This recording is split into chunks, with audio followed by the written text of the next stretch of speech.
Radhe Radhe everyone. आज की video में मैं आपको राधा अष्टमी की व्रत कथा सुनाऊंगी। कथा सुनने के लिए हमें एक लोटा जल का ले लेंगे और अपने हाथ में चावल और फूल ले लेंगे। कोई भी कथा बिना फूल और चावल के नहीं सुनी जाती, खाली हाथ कथा नहीं सुनते हैं। तो चलिए कथा को शुरू करते हैं। भाद्रपद माह के शुक्ल पक्ष की अष्टमी तिथि का दिन था। महाराजा वृषभानु यमुना नदी के में स्नान करने के लिए गए हुए थे। स्नान किया, सूर्य देवता को अर्घ दिया और फिर महाराजा वहीं पर प्राकृतिक के दृश्यों का आनंद लेने लगे। जैसे ही वो यमुना तट पर घूम रहे थे, उन्होंने देखा कि एक बहुत ही सुंदर सा कमल का फूल तैरता हुआ आ रहा है। महाराजा वृषभानु उस कमल के फूल के पास चले गए। जैसे ही उन्होंने कमल के फूल की तरफ देखा तो वह आश्चर्यचकित रह गए, क्योंकि कमल के फूल की पंखुड़ियों के बीच में एक बहुत ही सुंदर लक्ष्मी स्वरूपा बालिका थी। बालिका को देखकर वृषभानु के मन में वात्सल्य उमड़ पड़ा। महाराजा वृषभानु ने चारों तरफ देखा कि कौन है जो इतनी सुंदर सुकन्या को यहाँ पर छोड़कर चला गया है। कोई दिखाई नहीं दिया। महाराजा वृषभानु की इस बालिका को अपने से अलग करने का मन नहीं था, क्योंकि उनके मन में पिता का प्रेम उमड़ने लगा था। महाराजा इसी सोच विचार के जाल में उलझे हुए थे कि इतनी देर में ब्रह्मा जी प्रकट हो गए। ब्रह्मा जी ने कहा कि हे वत्स, तुमने और तुम्हारी पत्नी ने पिछले कई जन्मों से घोर तपस्या की है ताकि भगवान श्री कृष्ण की नित्य संगनी तुम्हारे आंगन में जन्म ले, और यह कन्या भगवान श्री कृष्ण की नित्य संगनी है। इसे अपने घर लेकर जाओ और पुत्री के रूप में इनका पालन करो। यह सुनकर वृषभानु महाराजा बहुत ज्यादा प्रसन्न हुए और बेटी को गोद में उठाकर घर ले आए। घर आकर जैसे ही उन्होंने पत्नी की गोदी में बालिका को दिया तो पत्नी की आंखों से ममतामयी आंसू बहने लगे। महाराजा वृषभानु की पत्नी मां बन चुकी थी। इतनी सुंदर सुकोमल लक्ष्मी स्वरूपा बालिका को पाकर अनंत प्रसन्न थी।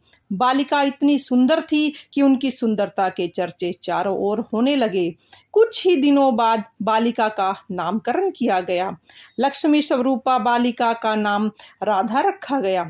राधा दिन दुगनी रात चौगनी चंद्रमा की कलाओं के समान बढ़ने लगी और उनकी सुंदरता के सामने तो ब्रह्मांड में कोई सुंदर नहीं था। महाराजा वृषभानु और उनकी पत्नी की खुशी थोड़े ही दिनों में निराशा में बदल गई, क्योंकि उन्होंने देखा कि इतने दिनों तक भी राधा रानी ने आंखें नहीं खोली। राधा रानी जी ने न तो आंखें खोली और न ही वह रोई थी। उनके चेहरे पर कोई भाव नहीं आए। राजा वृषभानु और उनकी पत्नी डर गए थे कि कहीं उनकी पुत्री नेत्रहीन तो नहीं है। बाद में जब उन्होंने महसूस किया कि इनके तो कोई भाव भी नहीं आते हैं, तो उन्हें लगा कि उनकी श्रवण शक्ति भी क्षीण तो नहीं है। अभी इसी चिंता में दोनों पति पत्नी दिन रात घुले जा रहे थे। उनकी इस चिंता को देखकर नारद मुनि प्रकट हुए। नारद मुनि ने उन्हें बताया कि आप अपनी बेटी के जन्म दिवस पर उत्सव का आयोजन करें। गोकुल से नंद को सपरिवार बुलाएं। हमें पूरा विश्वास है कि नंद के आगमन से ही तुम्हारी सारी समस्याओं का समाधान हो जाएगा। महाराजा वृषभानु ने अपनी कन्या के जन्मदिन पर बहुत बड़े उत्सव का आयोजन किया और पूरे बरसानों को दुल्हन की तरह सजा दिया।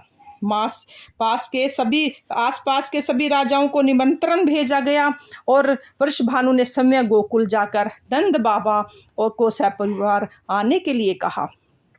नंद बाबा और यशोदा मैया अपने छोटे से पुत्र के साथ बरसाना चले आए।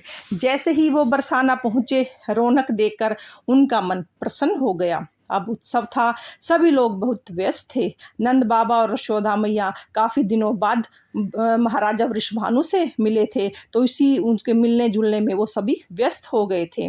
ऐसे में भगवान श्री कृष्ण अपने छोटे छोटे पांव से के बल चलते हुए वहां पहुंच गए, जहां राधा रानी एक सुंदर से पालने में झूल रही थी। भगवान श्री कृष्ण के पालने के पास आते ही उनकी खुशबू से ही राधा रानी को एहसास हो गया कि उनके प्राणनाथ आए हैं। जैसे ही उन्होंने अपने नेत्र खोले तो भगवान श्री कृष्ण के दर्शन किए और कुछ ही देर बाद उन्होंने रोना प्रारंभ कर दिया। उनकी किलकारियों से पूरा महल खुशी से गूंज उठा। महाराजा वृषभानु ने केतकी के साथ साथ सारे सभी बरसाना वासी बहुत खुश हो गए और पहली बार राधा रानी ने कोई भाव प्रकट किए थे। इस तरह से हमारे राधा रानी ने भगवान श्री कृष्ण के ही दर्शन सबसे पहले किए और उसके बाद उन्होंने आंखें खोली और उनके दर्शन किए। आगे चलकर राधा रानी भगवान श्री कृष्ण जी की नित्य संगनी बनी और उनकी लीला उनका साथ दिया। भगवान श्री कृष्ण को पाने का एकमात्र रास्ता राधा रानी है। अगर राधा रानी प्रसन्न है तो भगवान श्री कृष्ण भी अपने आप ही प्रसन्न हो जाएंगे। शास्त्रों के अनुसार 1000 एकादशियों का व्रत करने से जितना पुण्य फल हमें प्राप्त होता है उतना पुण्य फल सिर्फ एक राधा अष्टमी का व्रत करने से होता है।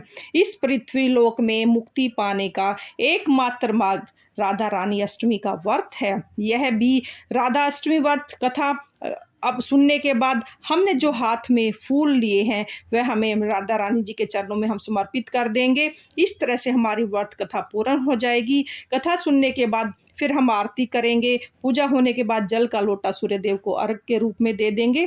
और फ्रेंड्स, अगर आपको राधा अष्टमी की यह व्रत कथा पसंद आई हो और वीडियो आपके लिए थोड़ी बहुत भी यूजफुल हो तो प्लीज़ वीडियो को लाइक करना, चैनल को सब्सक्राइब करना। हम महिलाएं अपने तीज त्योहार कैसे मनाते हैं ये देखने के लिए मेरे चैनल को सब्सक्राइब कर देना।